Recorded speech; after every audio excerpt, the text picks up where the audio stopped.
who already joined us a couple of months ago to talk about DID auth. And today we'll be digging a little bit deeper into DID resolution. And Markus, if you go to the next slide, we can quickly show the objectives we have with SSI Meetup. Basically, what we want to empower is global SSI communities where everyone can participate, companies, individuals, or associations, or any type of community. And hopefully all these communities will be reusing this material that is being created here at SSI Meetup with guests like Markus to empower local global SSI communities. All the content we're sharing is with the CC by share alike license, which basically means that you can use this presentation in the future in any way you like. The only thing you have to do is to credit Markus and SSI Meetup as a source where you took it from. We will be uploading this presentation as a Google Slides presentation, so you can reuse those slides. And Markus, thank you very much for joining us here today. And if anyone has any questions, you can please write into the system to share your questions, and I will share them with Markus. And Markus, welcome, and it's great to have you here with us again today. Okay, thank you, Alex, and welcome everybody to a webinar on DID resolution. If you're here, then I imagine you probably already have a pretty good idea of what DIDs are, or DIDs, Decentralized Identifiers. Just as a quick reminder, DIDs are a new kind of identifier that we think has very interesting properties that's useful for decentralized identity, self-sovereign identity. We realized in order to build that, we need this new kind of identifier. And what DIDs are, what they enable is they are persistent, cryptographically verifiable, and they are dereferenceable, right? So they are valid URIs, but they are both URNs, meaning they are persistent identifiers, and they're also URLs, which means they are dereferenceable. And that's what we are going to talk about. They can be resolved to something. You already know this, I assumed. DIDs are generated and controlled by the DID subject alone, so they work without any intermediary, without any central authority. They are typically, but not always, registered in a blockchain or other decentralized network, and they have a syntax like this with a DID method and then a method-specific identifier. DID resolution, which is the topic today, means getting from a DID to its DID document, and the DID document contains basic metadata about the DID subject, about the individual or organization or thing that's identified by the DID. We usually say the DID document contains the minimal amount of information that's needed in order to establish trustable interaction or trustable connections with the DID subject.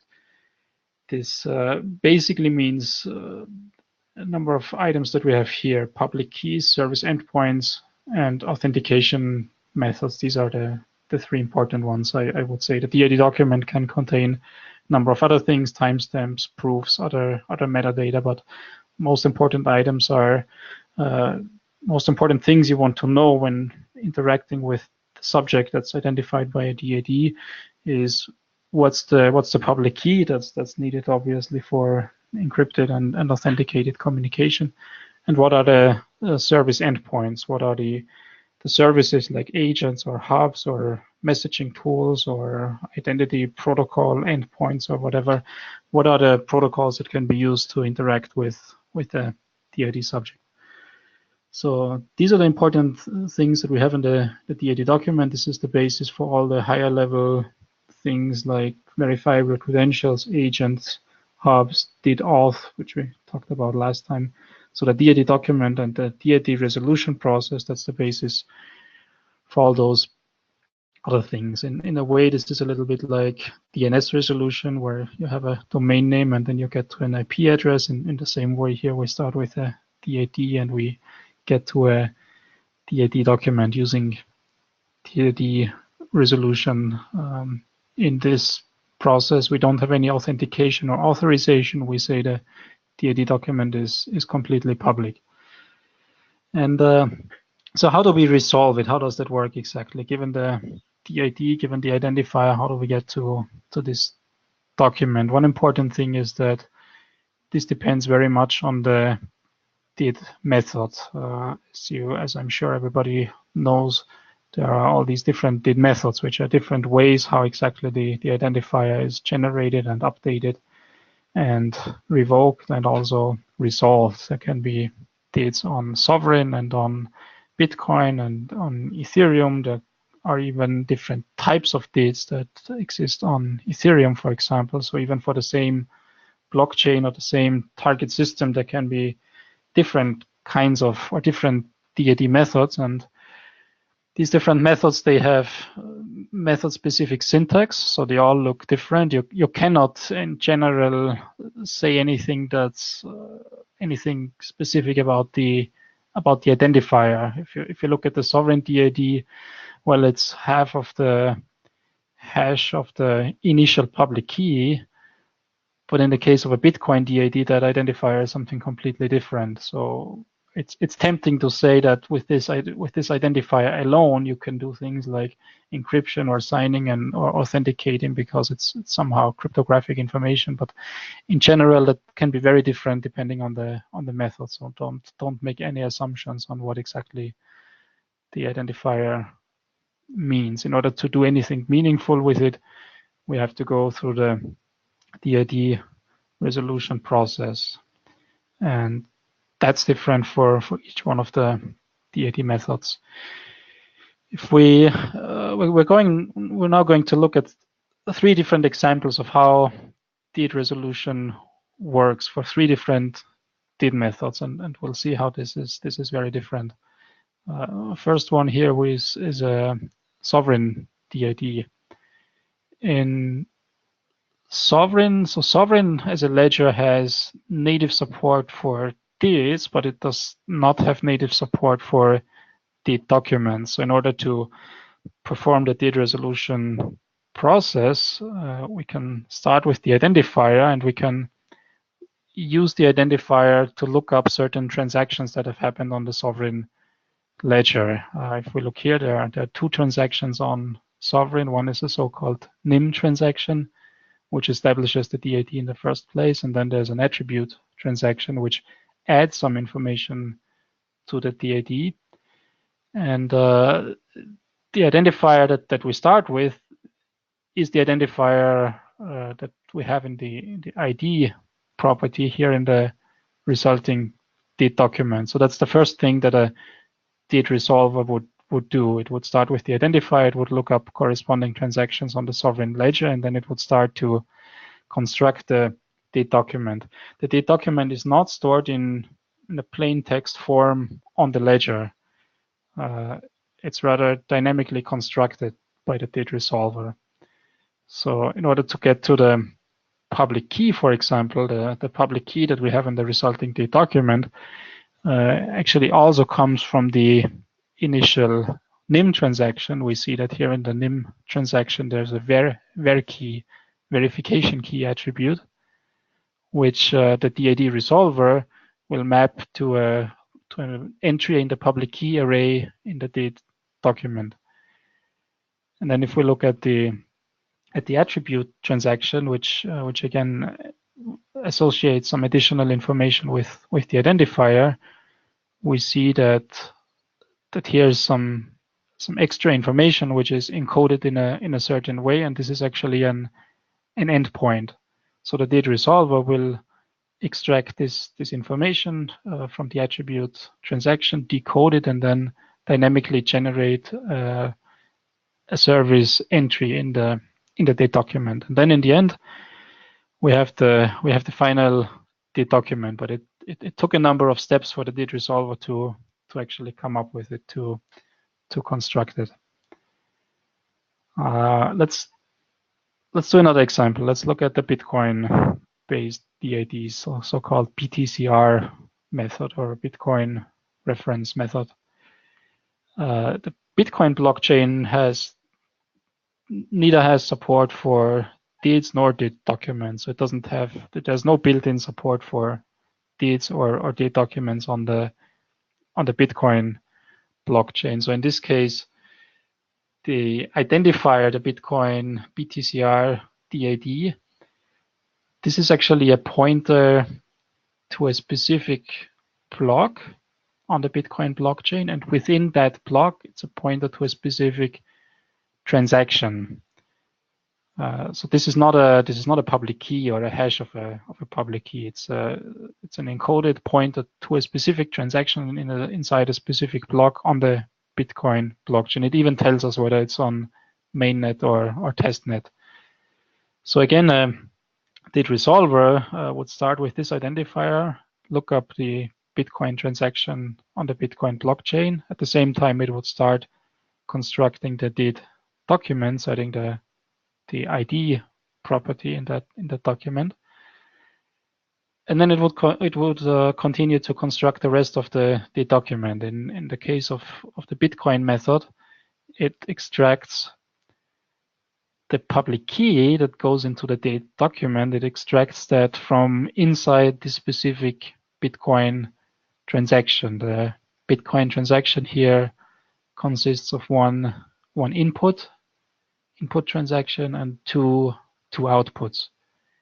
And in the input transaction, we have this is a typical Bitcoin transaction. It's a Bitcoin script. It's a pay to public key hash script. That's the most common kind of transaction that we have on the Bitcoin blockchain. It basically means to send Bitcoins to another address. But here, for the purpose of establishing a DID method, we're using that same mechanism for specifying the public key that goes into the DID document. The same public key that's behind this Bitcoin address, that's the input for a certain transaction. This becomes the public key in the DID document. Now, how do we get to the rest of the DID document? How do we specify service endpoints? Well, on the Bitcoin blockchain, there's not much space for that, and there's not any built-in support for DID documents. So the way the DID method, the way the Bitcoin DID method is being specified is that one of the outputs of the transaction is a so-called op-return transaction, which can be used for storing any arbitrary data inside the transaction. And here, this is being used for storing a URL to an off-chain document. So this is the URL of a DID document fragment or continuation DID document. That's what it's also called. So the transaction on the Bitcoin blockchain, it points to an external off-chain DID document, which can contain service endpoints and any arbitrary additional information, and then this is merged back into the DID document, and then that's how, based on the Bitcoin blockchain, we establish the ability to come up with a final DID document. So again, it's a multi-step process. Some of the data is on the Bitcoin blockchain inside the transactions, and some of the data is stored off-chain. In some cases, it's quite a bit simpler than that. This is the third method that we can look at. In the case of Veris1, for example, this is the Veris1 DID method. This is a ledger that actually has native support for both DIDs and DID documents. So in this case, DID Resolver, given the identifier here, can actually fetch the entire DID document from the ledger. So the DID document is stored natively on the ledger. The resolver doesn't have to go through any complicated steps. It doesn't have to dynamically construct the document using bits and pieces of different data from different places. So it can just download the entire DID document from the ledger. So that's a very, very simple process. But here we can see, I think, how some DID methods can be very optimized, can be very, very specialized for ledgers that have native support for this. But it's also possible to define DID methods for ledgers or other kind of systems like IPFS or others that were never built for this. It's just the only requirement is that given a DID, given a DID with its method-specific syntax, it must be possible to somehow come up with a DID document. Now, usually, or in many cases, we want applications and services, software that we build. We want that to work with different kinds of DID methods. Well, not always, right? So there are projects and communities out there that build certain applications on top of only a single DID method. That's also perfectly fine. So if you, for example, you only want to support sovereign DIDs, then you can do that using the Hyperledger Indie open source project, which has native support for sovereign-based DIDs, and that knows how to resolve DIDs on sovereign. But I believe that in an ideal world, DIDs should be interoperable, right? That's the whole point of coming up with a DID standard and DID specification. DIDs are basically an abstraction layer that where we can establish identifiers in different systems and still be interoperable and still connect and always have the same kind of DID resolution functionality. And so it's possible to build resolvers that can work with different kinds of DID methods. And one such project is the so-called Universal Resolver. That's a community project at DIF, the Decentralized Identity Foundation, where we are trying to basically implement different drivers those drivers are like modules or plugins that know how to resolve, how to work with one specific DID method.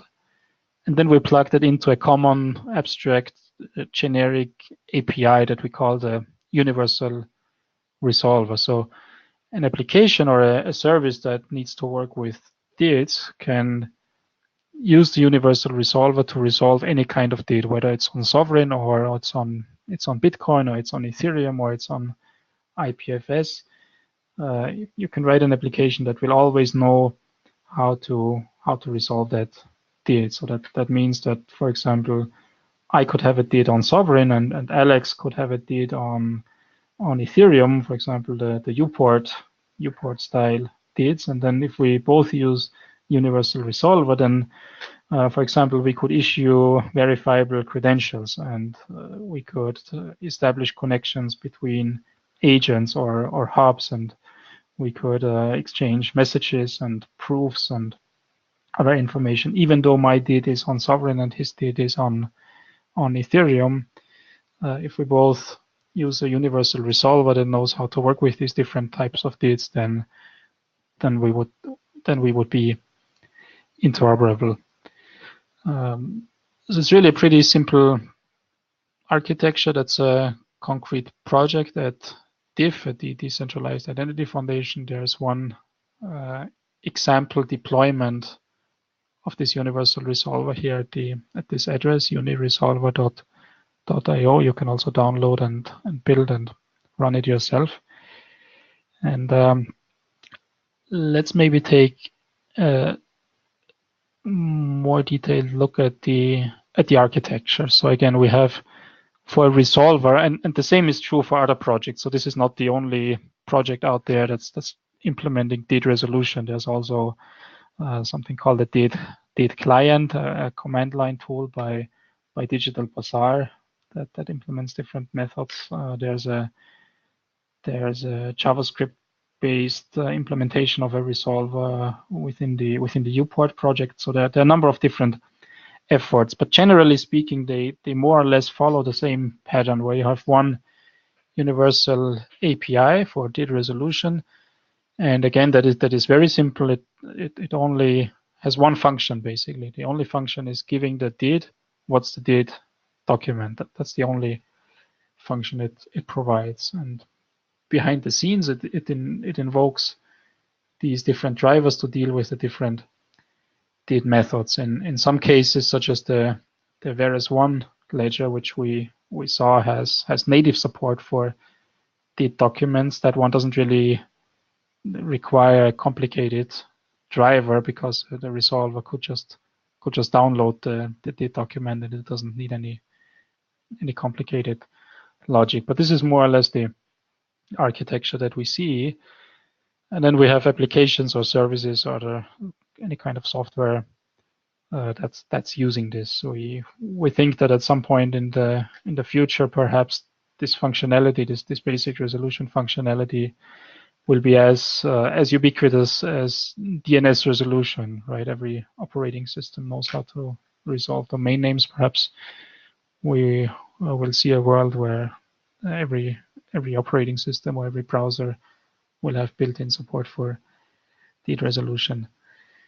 Now, when we look at this generic architecture, there's still some different ways how exactly this could work. So the way how the resolver and its drivers talk to the target system can be different in different situations. And ideally we would want the driver to be as close to the target system as possible. For example, if we have a driver that knows how to resolve Bitcoin DIDs, BTCR DIDs, then ideally this driver would have direct access to its own Bitcoin full node, right? And the same for sovereign. If we have a driver that resolves sovereign DIDs, then ideally we would have a local sovereign observer node or even validator node. But since that's not always possible, another deployment scenario may be one where we don't have direct access to the target system, where we don't have direct access to a Bitcoin full node, but the driver talks to that Bitcoin target system through some kind of remote procedure or through some kind of intermediary. And this is not black and white. There's not just local and remote. There are all sorts of different variations in theory, also depending on the DID method, how exactly this could work. The case of Bitcoin, for example, a driver could talk to a Bitcoin blockchain explorer API, right? That's pretty simple to develop and program, because then you don't need to run a Bitcoin node. You could just talk to some API that lets you query the Bitcoin blockchain. But of course, then you have an intermediary. Then you have some distance between the driver and the target system, and then you run into trust issues, right? What if that intermediary, that blockchain explorer API, manipulates the results and so on? So in general, and there are also options in between, right? This could be, for example, could be an SPV, simple payment verification connection. That's what thin client Bitcoin software uses. Even if you don't have direct access to a Bitcoin full node, using the SPV protocol, you could still have some confidence that you're obtaining the correct data. And so there are different deployment options, and the same is true for this relationship here, for the way how services and apps would talk to a DID resolver. And again, ideally that relationship would be as close as possible. Ideally, this would even be just a local API call, right? The resolver could be part of an app. It could be part of a service that's running somewhere. So there's no intermediary between an app and the resolver. But again, this could also be a remote connection. So the universal resolver could be exposed at an HTTP endpoint. It could expose a web service, a remote API, which an application can talk to. But then again, you run into trust issues, because somebody is operating the resolver, and if it's not part of your own application, if it's not part of your own service, then there's some distance, and you would have to trust whoever is running the resolver. So there are these different deployment options, and for some of these options there are trade-offs, and for some there are mitigations, ways how this could be improved. So for example, if you cannot run your own Bitcoin full node, as we said, maybe the SPV protocol can help. It's still better than talking to a remote Bitcoin blockchain explorer API.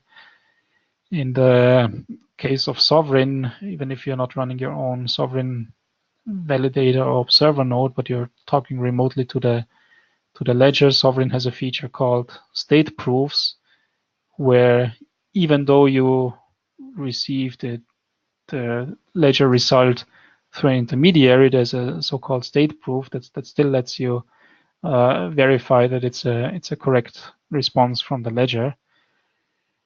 And in this case, if you cannot run your own universal resolver, but you have to use somebody else's hosted service, let's say, then one idea might be that there could be signatures or other kinds of proofs on the result from that you receive from the resolver.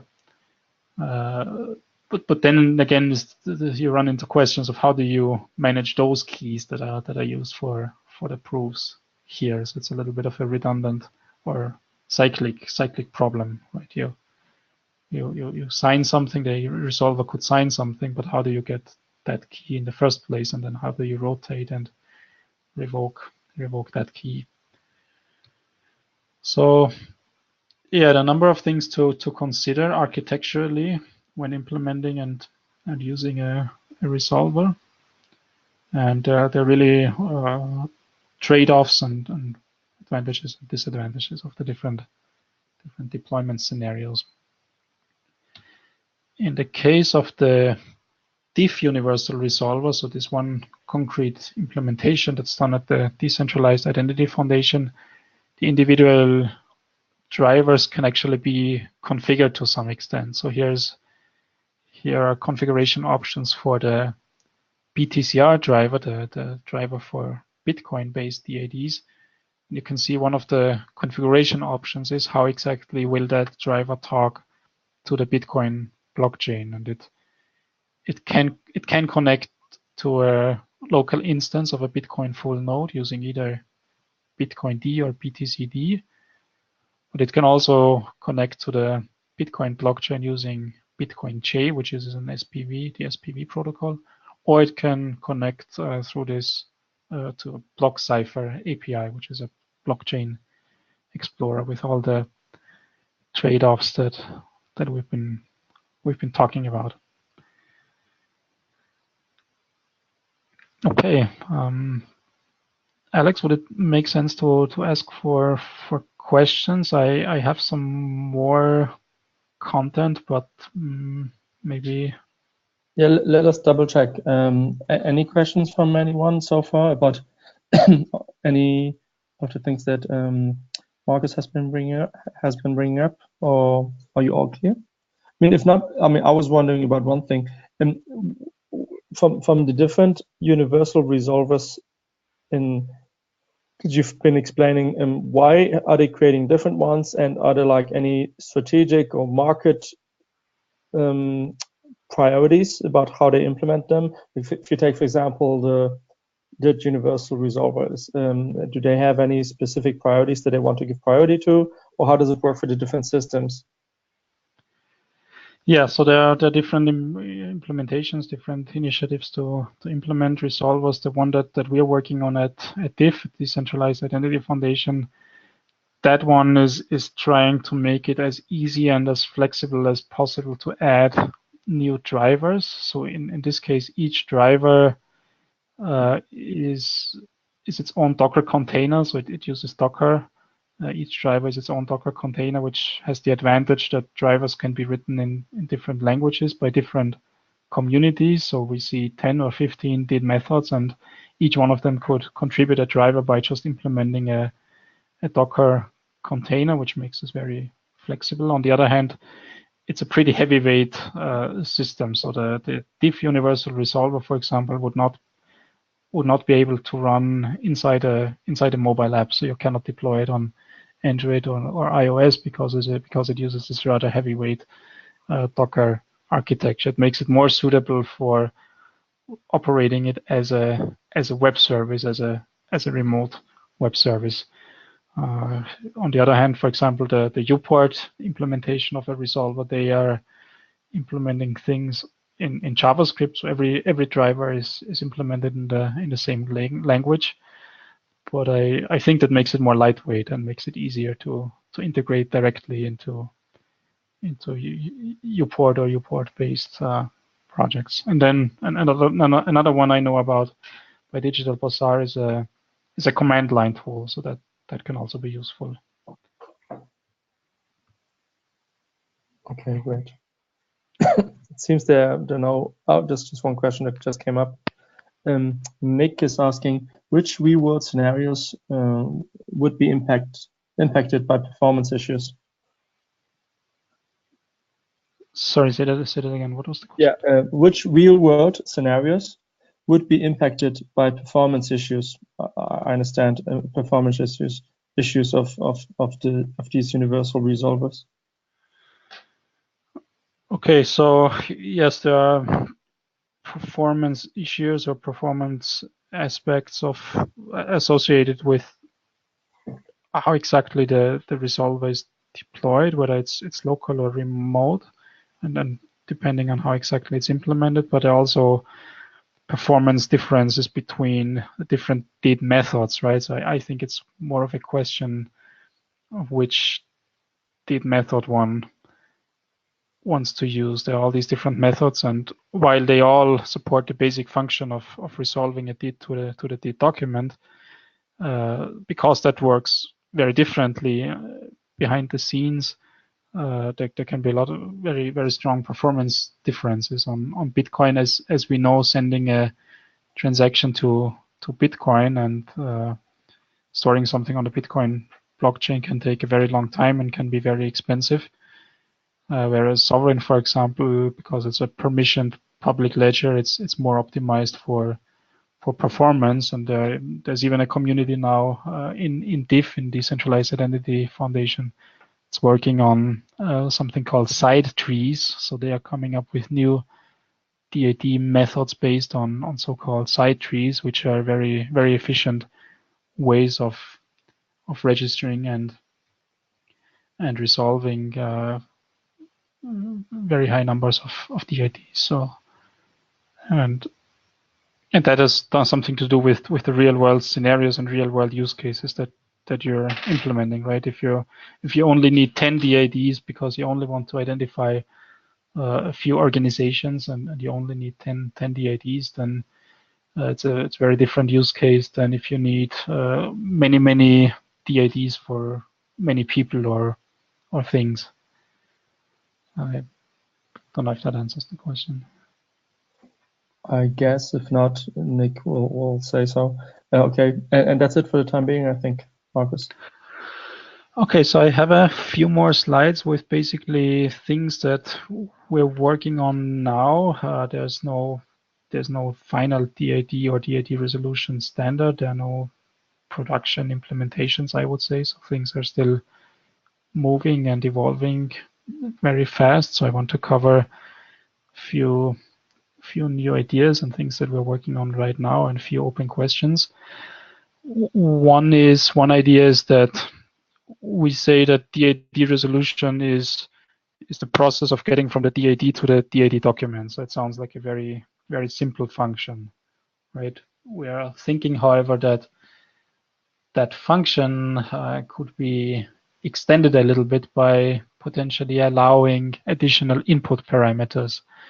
So instead of saying, here is the DID and you pass that to the resolver and now you want to get back the DID document, maybe you don't need the entire DID document, right? Maybe you just need one specific resource in the DID document. Perhaps somebody is presenting you with a verifiable credential that's signed by some DID, and now you only need to retrieve a certain public key associated with that DID. You don't need the entire DID document.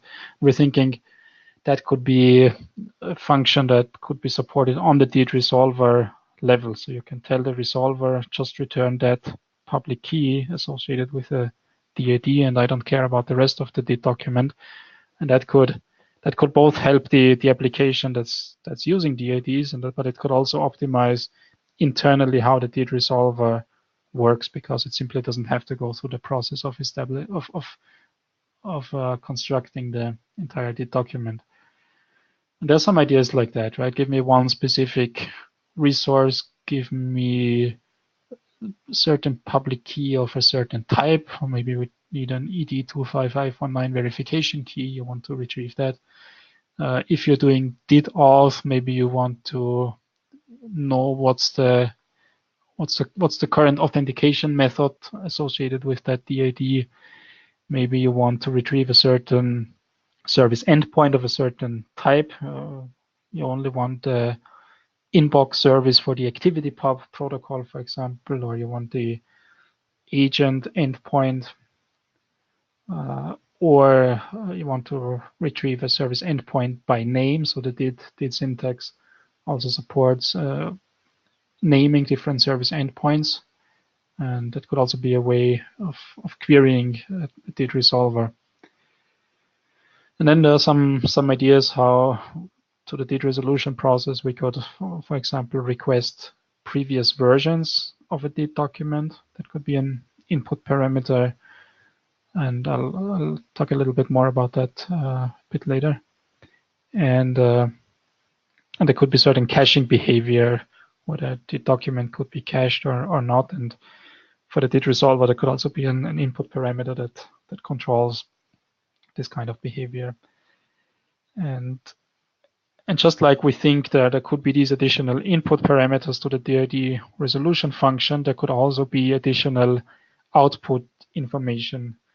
So that means when you resolve the DID to its DID document, and in addition to just getting the DID document with its service endpoints and public keys, there could be additional metadata about the DID or about the resolution process itself. And these are just ideas right now. This is not standardized in any way, but I think we could roughly distinguish between metadata about the resolution process itself that's generic or universal to all the DIDs, like what kind of driver was used and how long did it take, and is this a cached document, or does it come fresh from the target system, or when was it last updated, which version number is it, things like that. And you could argue maybe this is part of the DID document itself, or maybe it's part of some additional metadata that's returned. And then there could be metadata that's specific to the concrete DID method. So if it's a sovereign DID, the metadata could include these state proofs that you can use to independently verify that this is actually the valid DID document. And in the case of Bitcoin, for example, what we talked about before, did we use a full node? Did we use an external blockchain explorer API? Maybe was this a DID on the mainnet or testnet? What's the transaction hash on the Bitcoin blockchain? Is it confirmed or not? When was it confirmed? By how many miners? And so on. So depending on which DID method it is, there could be all sorts of metadata. And we are implementing this in the DIF Universal Resolver. So if you try that out at uniresolver.io, you will see that the tool will return the actual DID document, but it will also return generic metadata and method-specific metadata. So these are some ideas here. Here are some more things, some more topics that we're thinking about. Again, versioning and caching. We talked about that a little bit for versioning. Yes, there could be an input parameter that says, give me the DID document, the third version of the DID document, or it could say, give me the DID document that was valid 2 weeks ago, right? Maybe if I want to verify an older credential or a signature that I received a while ago, I may be interested not in what's the current public key, but what was the public key 2 weeks ago. The DID document or the resolution metadata could contain this information. Here I want to point out that the DID specification says that all DID methods must support the updating of DID documents. So you can always update the DID document. What the DID spec does not require is that a DID method must keep copies of all previous versions of the DID document. So this is versioning is sort of a method-specific feature. Some DID methods may support that, and some DID methods may not support that. Right? Some DID methods may only support replacing one DID document with a new DID document, and it sort of forgets the previous versions of the DID document. That's still a valid DID method. Of course, DID methods that are based on blockchains or distributed ledgers, which are immutable storage mechanisms, in that case, it would be possible, of course, always to retrieve previous versions, but that's not something we can say about DIDs in general. Caching DID documents can be cached. Again, there could be input parameters where we control that. Do we allow caching? Do we want a fresh DID document? This could also be controlled in the DID document itself, right? Kind of how it is in DNS. In DNS zone files, we have time to live, TTL values, where the author of a DNS zone file specifies how long the document can be cached. We could imagine something like that as well for DIDs. Revocation, we're saying that all DID methods must support revocation, so that the owner or the controller of the DID must have a way of revoking the DID. There was some discussion whether in that case, if you're trying to resolve a revoked DID, whether the resolver would just return an empty response. It would return a value that's the same as if the DID had never existed, so you're completely deleting it, or whether the resolver would return some kind of special flag or special value that says here's the DID, but it has been revoked. I think that latter option is the better one. So if possible, if we try to resolve a DID that has been revoked, then the application that calls the resolver should be able to know that. So we would like to mark a DID as being revoked rather than just deleting it, I think, and returning nothing. But it's an open question. Validation, the DID resolver should probably validate the documents before returning them, so not return invalid DID documents. I think that's pretty much goes without saying. Here's an interesting idea. We thought at some point that service endpoints, like an agent service or a hub service that we have inside a DID document, that the value of the service endpoint property here could itself be a DID instead of being an HTTP URL, for example. And in that case, what it means is that the resolver should initiate a nested or a child resolution process, so it should resolve this DID for the same service type to then look up the final endpoint address.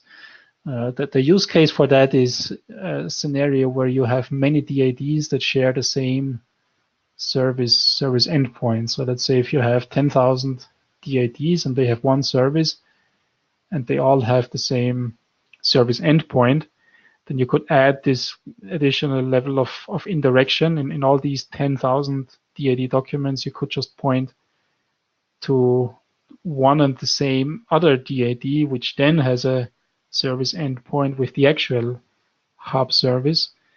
And the advantage would be that you could change the hub service without having to update 10,000 DIDs. You only have to update one DID, and all these 10,000 DIDs would effectively point to the same target endpoint.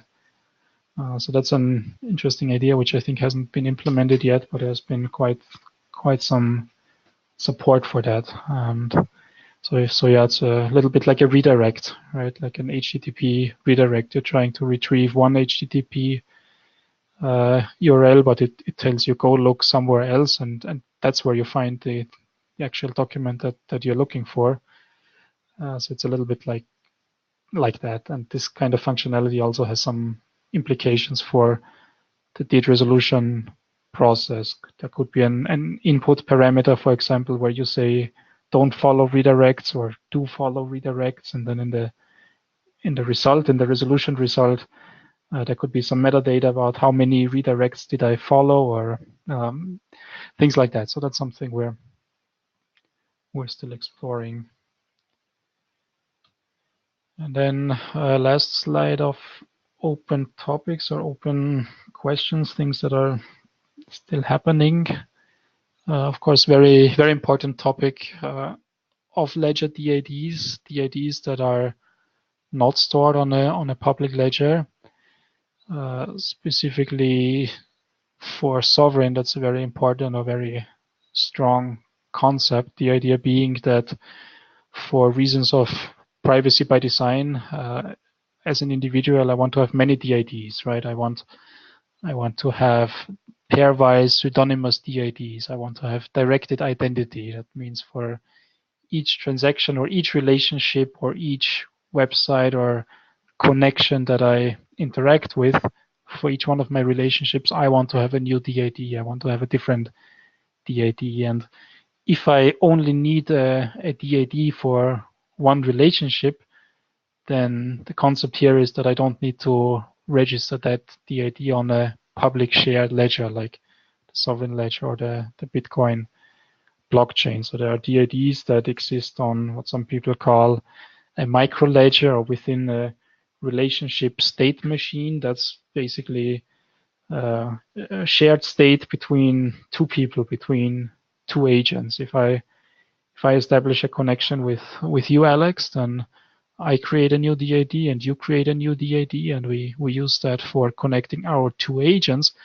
But the DIDs only exist between those two agents. They are never registered on a public ledger. It sounds like something that's radically new or radically different from what we talked about, but actually it's quite compatible and quite in line with the DID concept and DID resolution. Those are still valid DIDs. They have their own DID method. Could look like this. They have their own DID method specific identifier, and they have their own DID resolution logic. They still support the same function, mapping a DID to its DID document. That doesn't change. It's just a very trivial DID resolution process, because if I want to resolve that, I don't have to go anywhere. I don't have to look it up on a public ledger. I just look up that pairwise micro ledger DID inside my own agent. So it's a very trivial, very simple type of DID resolution that doesn't require complicated drivers or functionality, but it's still conceptually exactly the same of what we just talked about. It's still valid DIDs and valid DID resolution, even though the DIDs only exist in a pairwise relationship.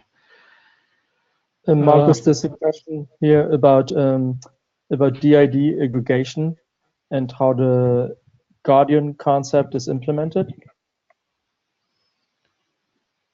Okay, aggregation. Aggregation or delegation? Maybe. No, aggregation. Aggregation. This is from Irfan. He's asking if we've been discussing DID aggregation already, and how to implement the guardian concept. Okay, so I don't know, to be honest, what DID aggregation means. Maybe I can ask for clarification. Oh yeah, he's saying aggregation of delegation. He's saying aggregation of delegation. So delegation and guardianship, those are topics that have been discussed many times in the DID spec and in other places.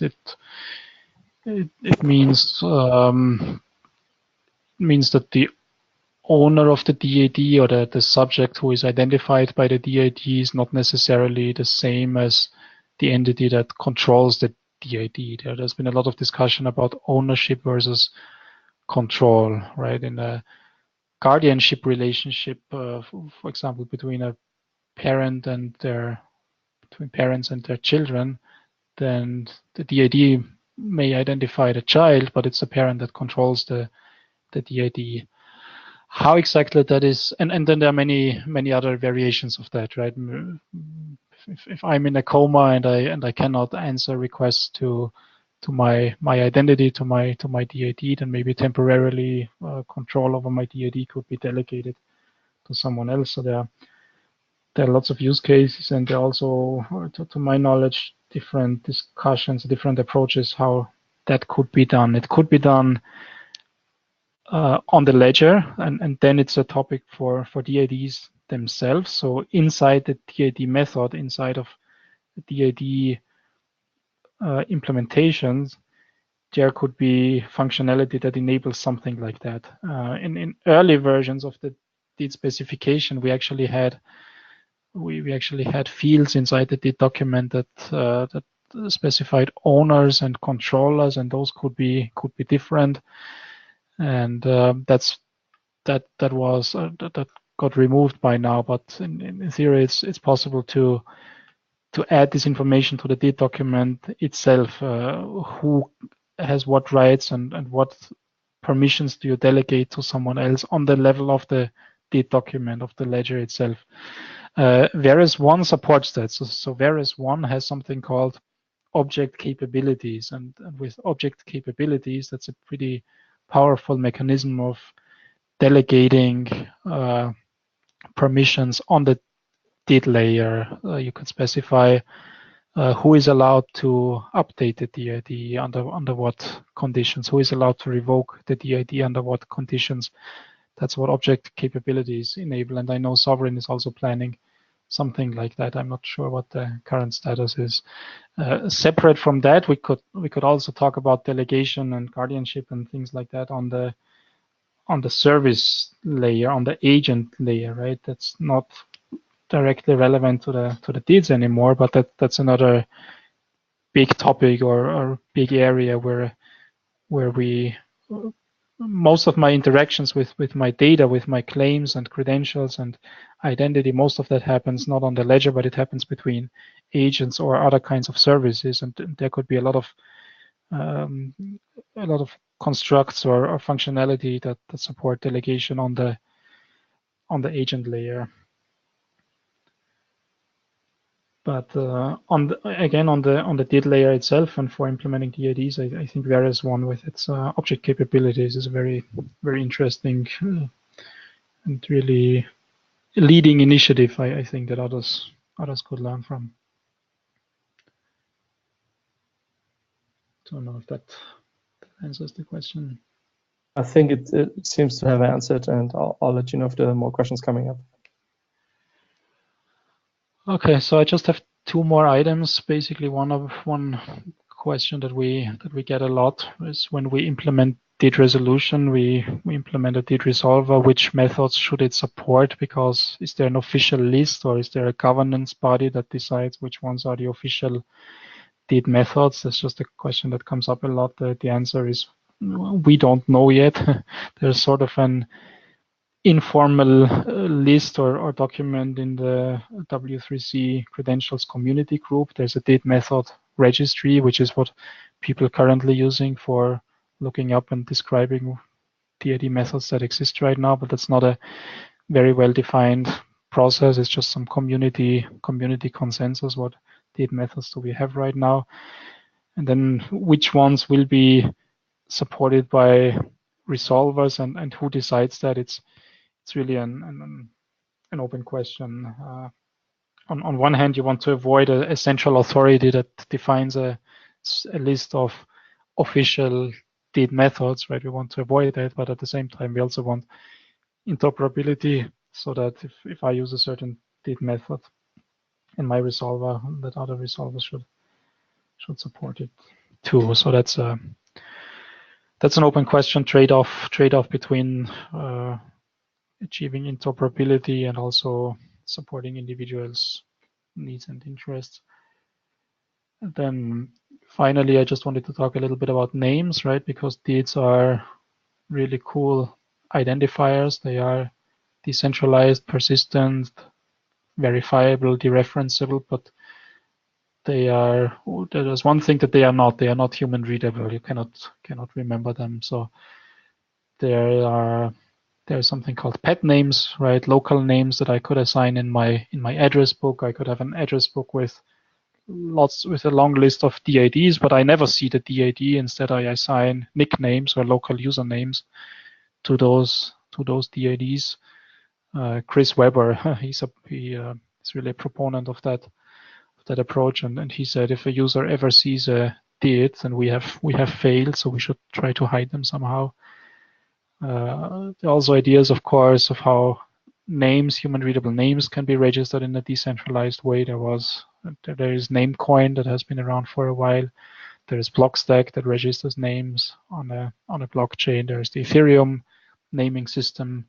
There's this concept of potentially standardizing that somehow under the term of DID names, but it's just a proposal. It hasn't been specified or implemented, so it doesn't really exist yet because there are all sorts of challenges with human readable names.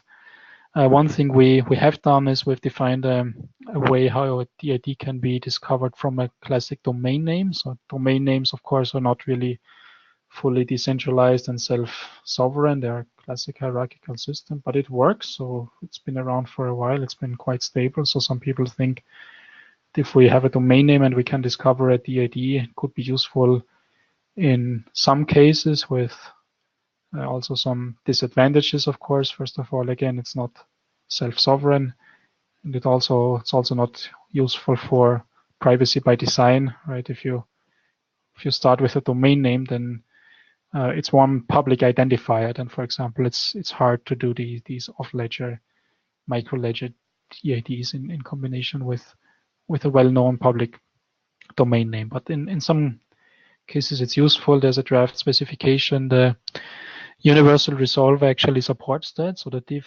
Universal Resolver, it supports this draft specification, starting with a domain name, getting to a DID, and just the final thing I have, the last slide, is we're also working on Universal DID Registrar, so basically the counterpart to the Universal Resolver, a tool, a set of libraries that makes it possible to register and update and revoke any kind of DID in any kind of target system. And it follows a similar architecture with drivers and different drivers that support different DID methods. It's just a little bit more complex because registration and update and revocation, it requires credentials. It's not completely public. It sometimes involves multiple steps, so it's quite a bit more complex than resolution, but still we think it can be useful, and we have a early preview version of that. We will keep working on it, and that was it. I don't know if there are any more questions. If you are either working on your own DID method or if you're implementing a DID resolver, please get in touch either with me personally or in the credentials community group or DIF. We're working on all these topics, and it would be very good to collaborate and get feedback, standardize these things, do interop testing and so on. So a lot of things we can work on. Thank you. Yeah. Thank you, Markus. I have a number of questions here. The first one is from Irfan. He's asking, is DID designed for high throughput networks? So again, that depends on the DID method. Some of them certainly not. So Bitcoin DIDs, for example, not, because Bitcoin certainly does not have very high throughput. But again, specifically in DIF, in Decentralized Identity Foundation, there are some people who are working on side trees, something called side trees, where much of the DID information is stored off ledger, and only small pieces of information are anchored on the public ledger, and that supports much higher volumes of DID registration and resolution and so on. So yes, there are communities, there are companies out there that are looking at concrete use cases for working with, I don't know, millions of DIDs. There are proof of concepts underway that have this requirement. So some people are very actively thinking about how to support very high throughput with DIDs. Okay, great. Here, I have a long question here from Nick, and he's asking, are there any implications you see in DID resolution where uniqueness, not pseudonymity, is required? Example, for voting in multiple pairwise DIDs have to be correlated by relying party as a proof of authenticity. So the answer to that is not on the DID layer, because we're saying that DIDs can be generated and registered without intermediary, without central authority. I often get the question of who will verify the DID before it is issued to a user, and that's the wrong way of thinking about DIDs, because DIDs are not issued by a provider to a user, but rather the user, the individual, they create their own DID, and they can create as many DIDs as they want. That's a feature, not a bug, that we can have as many DIDs as we want. If we need proof of uniqueness or proof of personhood for use cases such as voting, or for example universal basic income, right? That's also a use case where we would need that. Then that can be done, but not on the DID layer. That would be done using verifiable credentials, proofs, agents, all those things. So you could ask somebody for a cryptographic proof that they have not voted before and they only vote once, and then they are issued some credential, and you come up with some kind of protocol, but that's not on the DID layer. Okay, great. A couple of more questions. First one is like, excuse me, sovereign. What is it doing for DID resolution? What method is it applying? Because you explained the example for uPort and for what was the other one? I don't remember. But how does it work for sovereign? Well, actually, sovereign was the first example that I that I showed. Sovereign does not have native support for DID documents, but it does have native support for DIDs. So given that the DID, we can look on the sovereign ledger, can look up the transactions related to that DID, and there are transactions that contain the keys and the serious endpoints, and from that we can construct the DID document in sovereign. This piece of functionality, this is maybe that was the question. This is implemented in the Hyperledger in the open source project. Okay, and I mean, if many of these DID resolver projects get going, like, I mean, different types, like the one you explained for DIF, which is heavier, or the one from uPort, which is lighter because it's based on JavaScript, that all contributes then to make all these ledgers eventually like more cross-chain functional, in the sense that they will be able to talk to each other correctly. Yes. I would not say the ledgers could talk to each other, but we can write software such as agents or wallets that can deal with multiple DIDs, and then we would be blockchain agnostic in the software we write. And I think personally, my opinion is that that's something we should definitely try to do, because right now, if you look at all the different projects, they only support one kind of DID. If you work with sovereign, then you only work with sovereign DIDs. If you use uPort, then you only work with uPort DIDs, and so on. But I think we should have architectures and systems and software components that can work cross DID method, I would say. So if we can all choose which chain, which ledger we want to use for creating our DIDs, but we could still then resolve them and connect and exchange data and form relationships. But what would be the possibilities and limitations of that? I mean, so what would we be able to do, but what would we not be able to do? I mean, what I'm trying to say is that, so if I live in the sovereign ecosystem, and I have the DID resolution method implemented, and so I have this cost DID method.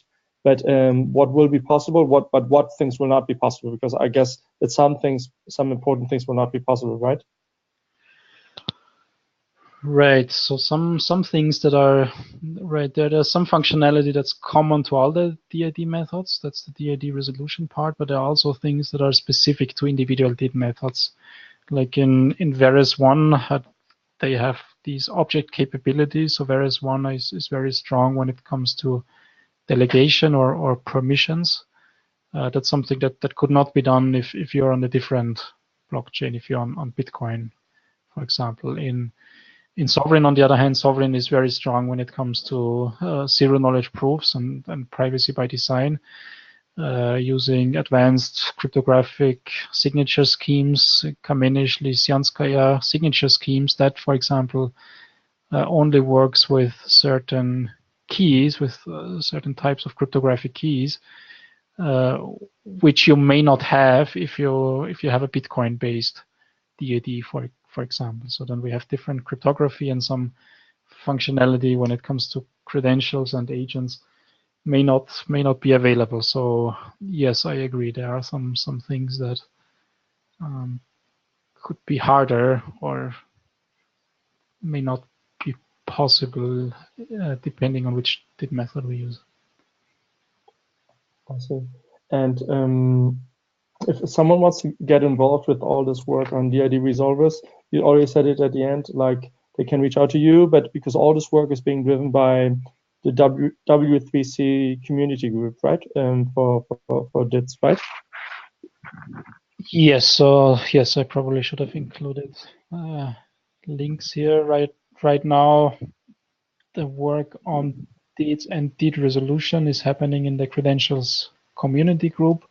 Very soon there will be an actual DID working group at the W3C, so that's the place to go for questions or contributions to the specification, to the theoretical functionality. There's the DID spec, obviously there's going to be a separate specification specifically for DID resolution.